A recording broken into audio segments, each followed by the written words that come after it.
On dit amen bien. Marie, c'est elle qui avait trouvé grâce. Elle a porté l'enfant Jésus. Mais Joseph n'avait pas été enceinte. Joseph devait porter la personne qui portait Jésus. Il y a des personnes qui sont appelées à porter Jésus, le Jésus qui sauvera le monde. Mais il y a des personnes, leur appel, ce n'est pas de porter Jésus. Mais leur appel, c'est de porter celui qui porte Jésus. Il y a des gens qui ont des entreprises qui vont changer le monde. Mais il y a des gens qui sont appelés à être près de ceux qui ont des entreprises qui vont changer le monde et de les porter.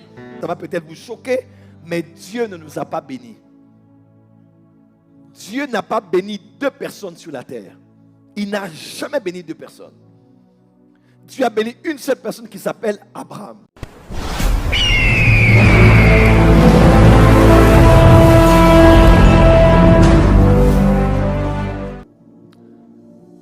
Trois grandes religions qui tirent leur source d'Abraham. Nous avons le judaïsme, l'islam et le christianisme. Ce sont 3 religions parmi les principales même de notre monde, parmi la liste des 10 premières religions du monde.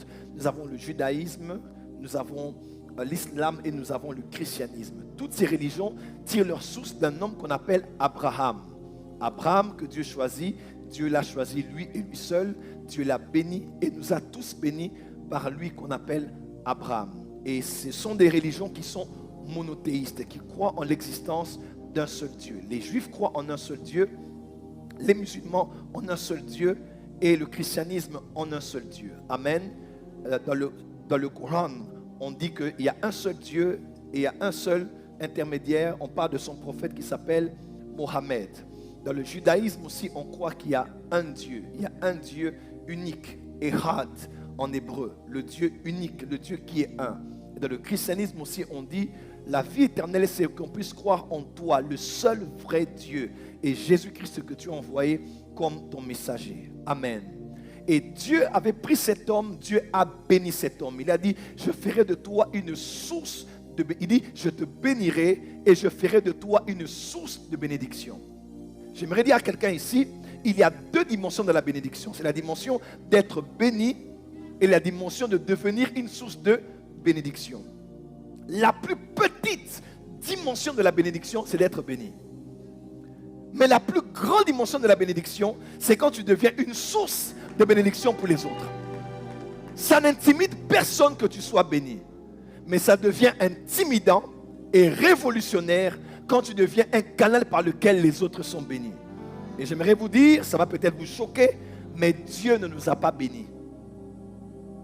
Dieu n'a pas béni 2 personnes sur la terre. Il n'a jamais béni 2 personnes. Dieu a béni une seule personne qui s'appelle Abraham. Toutes les autres nations que vous voyez là sont bénies par Abraham. Et même nous qui sommes en Jésus-Christ, nous sommes devenus fils d'Abraham par Jésus-Christ. En d'autres termes, même dans une famille, Dieu ne bénit pas tout le monde. Même dans une famille, Dieu ne lève pas tout le monde. On peut beau dire, Dieu va tous vous élever, c'est faux. Dans chaque famille, Dieu élève une personne. Comment?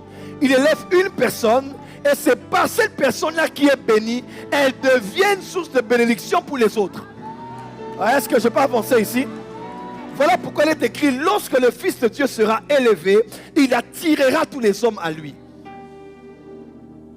Dans chaque famille, il y a un Joseph, il y a un David, il y a un Jephthé, il y a un Paul, il y a un Pierre, même s'il y a des Judas, il y a des Zabulon, des Issachar, des Lévi, mais il y a un Joseph. Il y a toujours quelqu'un qui se distingue parmi tous. Et il doit comprendre qu'il est la bénédiction des autres.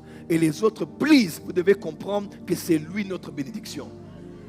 Si vous tuez votre David, Goliath vous ruinera. Si vous tuez votre Joseph, la famine vous tuera. Dis à ton voisin, ne me tue pas. Je suis le Joseph de ma famille. La francophonie a un sérieux problème. Nous voulons que tout le monde soit Joseph. C'est faux. Dans 1 Corinthiens 15, il est écrit, toutes les étoiles ne brillent pas de la même manière, n'ont pas toutes le même éclat. Il y a de ceux qui sont appelés à être numéro 1, il y a aussi ceux qui sont appelés à accompagner le numéro 1. On dit amen bien. Marie, c'est elle qui avait trouvé grâce. Elle a porté l'enfant Jésus. Mais Joseph n'avait pas été enceinte. Joseph devait porter la personne qui portait Jésus. Il y a des personnes qui sont appelées à porter Jésus, le Jésus qui sauvera le monde. Mais il y a des personnes, leur appel, ce n'est pas de porter Jésus. Mais leur appel, c'est de porter celui qui porte Jésus. Il y a des gens qui ont des entreprises qui vont changer le monde. Mais il y a des gens qui sont appelés à être près de ceux qui ont des entreprises qui vont changer le monde et de les porter. Marie sera payée au ciel, mais Joseph sera aussi récompensé au ciel. Est-ce que je peux avancer? Dis Amen que j'avance bien. Dis Amen que j'avance bien. Et j'aimerais dire à Joseph, continue à porter Marie. Parce que ton travail de charpentier ne t'a donné que de l'argent. Mais ton travail de porteur de Marie, même si c'est honteux, te fera gérer l'argent, l'or, l'encens et la myrrhe que ton travail de charpentier ne t'a jamais donné. Oh, je parle à quelqu'un qui est ici. Il y a un plus grand salaire à servir quelqu'un que Dieu a appelé. Ce n'est pas être fanatique, ce n'est pas être honteux. Quelqu'un te dira, mais quelqu'un à ton niveau, comment tu peux servir cette personne-là? Servir un homme, c'est un honneur. Servir une femme qui porte quelque chose, c'est un honneur. Parce que tout le monde ne peut pas porter le poids de Jésus. Mais il y a de ceux qui ont l'onction pour porter ceux qui portent le poids de Jésus. Est-ce que je peux avancer?